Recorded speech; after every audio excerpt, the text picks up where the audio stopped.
Hello guys, welcome back to my channel. I am Niharika. आज है छठ पूजा का डे 2, खरना का दिन। इस दिन व्रत रखने वाले जितने भी व्यक्ति होते हैं वह निर्जल उपवास रखते हैं और शाम के समय सूरज देव की आराधना करके अर्घ्य देते हैं, फिर खरना का प्रसाद ग्रहण करते हैं। प्रीवियस वीडियो में मैंने आप लोगों से कहा कि मैं आप लोगों के साथ मेरे घर की जो व्रती है, जो छठ पूजा का व्रत रखती है, उनसे मिलवाऊंगी। तो चलिए फिर चलते हैं और उनसे मिलवाते हैं और फिर हम आपको छठ पूजा में क्या सब होता है वो भी बताते हैं। ठीक है। पूजा में खरना कितना इम्पोर्टेंट हो सकता है। छठ पूजा में खरना बहुत ज़्यादा ही महत्वपूर्ण रखता है। उसके बिना छठ पूजा का पूरा व्रत ही अधूरा है। तो अभी रोते रोते आ गया था रिदम, क्योंकि उसके साथ एक इंसिडेंट हो गया था, क्योंकि उछलता रहता है वो। चलाए थे क्या?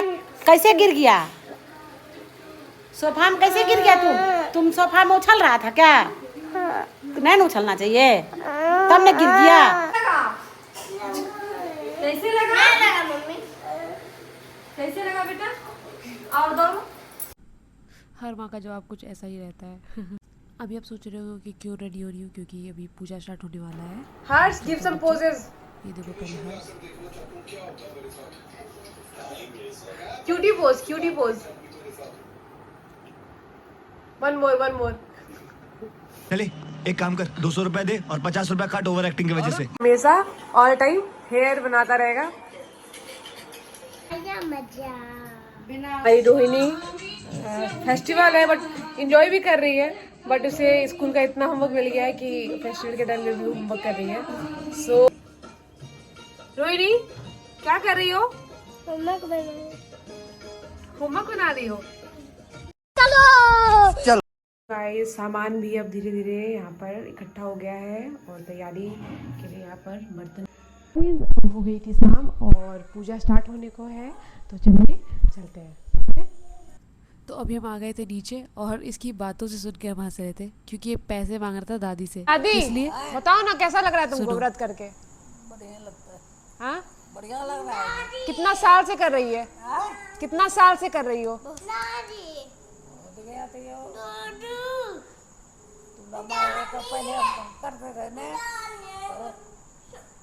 जिस 28 साल के आसपास हो रहा होगा। क्या कर लोगे? रॉकेट वाला? अच्छा ठीक है, तो खरना ठीक है, समझ गया। का प्रारंभ होता है सुबह का स्नान और पवित्रता के साथ। व्रती सुबह जल्दी उठकर नदी या तालाब में स्नान करते हैं और उसके बाद घर में साफ सफाई की जाती है। हर जगह पवित्रता का ध्यान रखा जाता है, क्योंकि छठ पूजा में शुद्धता सबसे महत्वपूर्ण महत्व है। दिन भर व्रत करके फिर शाम के समय में सूर्य को अर्घ्य दिया जाता है और किसी पवित्र जगह को चुनकर गुड़, दूध और चावल से खीर बनाई जाती है और गेहूं के आटे से रोटी बनाई जाती है।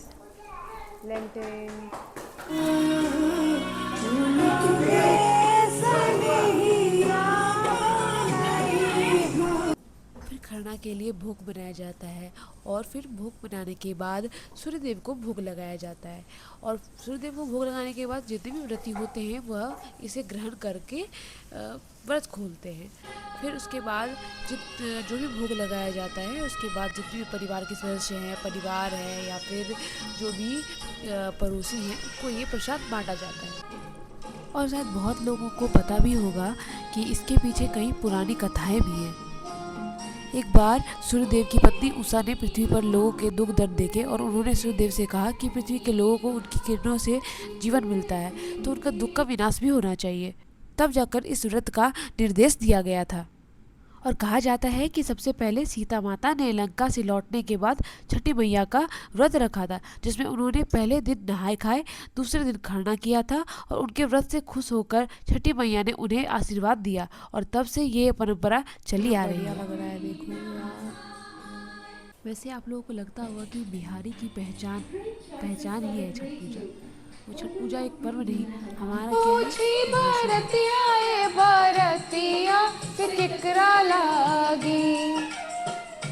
तो से पूछी बरतिया ए बरतिया से केकरा लागी, ए करेलू छठ बरतिया से केकरा लागी।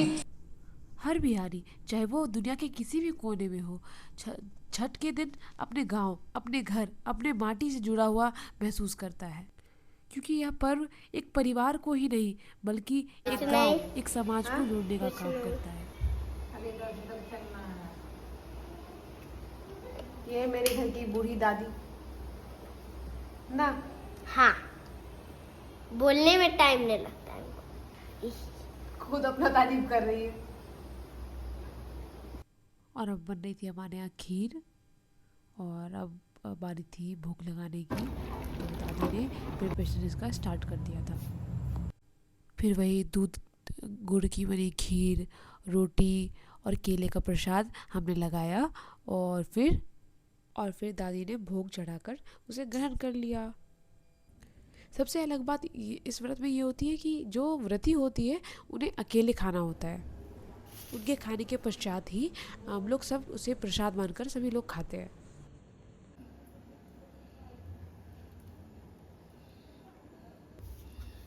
वैसे हम आपको पहले ही वीडियो में दिखा चुके हैं कि हमारे घर में व्रती कौन है। वो है हमारी दादी, जिन्होंने रखा है छठ का व्रत।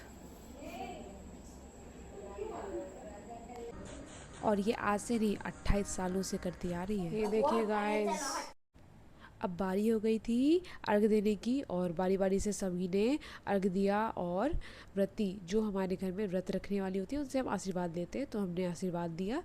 देख सकते हो आप लोग, सभी लोग बारी बारी से आकर अर्घ दे रहे हैं। यहाँ तक कि परिवार के लोग ही नहीं, जो पड़ोस के लोग होते हैं वो भी आते हैं और अर्घ देते हैं, और फिर आशीर्वाद लेकर फिर प्रसाद ग्रहण करते हैं। सरकार बारी बारी से अर्घ। क्या कर रहा है, क्या कर रहा है? ये है हमारा नया ब्लॉगर। वैसे सच्ची कहते हैं बच्चे घर से सीखते हैं।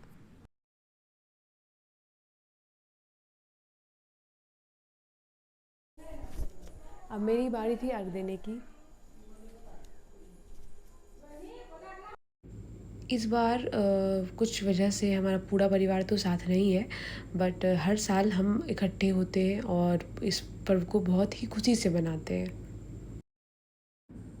इसके बाद दादी चढ़ा देंगी ये प्रसाद। उसके बाद वो खाएंगी दरवाज़ा बंद करके। फिर हम चुपचाप शांति से उनका वेट करेंगे। फिर वही सारा प्रसाद हम सभी मिल बांट कर खाएंगे। तो चलिए गाइस, अब खाते हैं प्रसाद।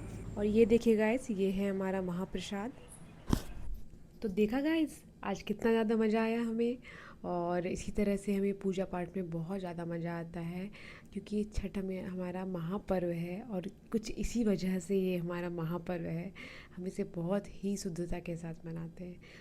हमें बहुत अच्छा लगता है। सभी परिवार मिलजुल कर काम करते हैं और पूजा सामग्री को इकट्ठा करते हैं और पूजा करते हैं। सबसे बड़ी बात तो ये है कि जो छठ में करने वाले जितने भी व्रती होते हैं उन्हें 36 घंटे का व्रत करना पड़ता है, जो कि बहुत ही ज़्यादा टफ है ना। तो वो आज की पूजा हो गई थी समाप्त, और इसलिए अब हम भी चलते हैं और आपसे कल मिलते हैं, कल की पहली अर्घ के साथ, ठीक है। तो अभी तक हमारा वीडियो देखने के लिए बहुत बहुत धन्यवाद। और ठीक है, आगे की वीडियोस देखने के लिए लाइक करें, सब्सक्राइब करें और बेल आइकन दबाना ना भूलें। Thank you, bye bye.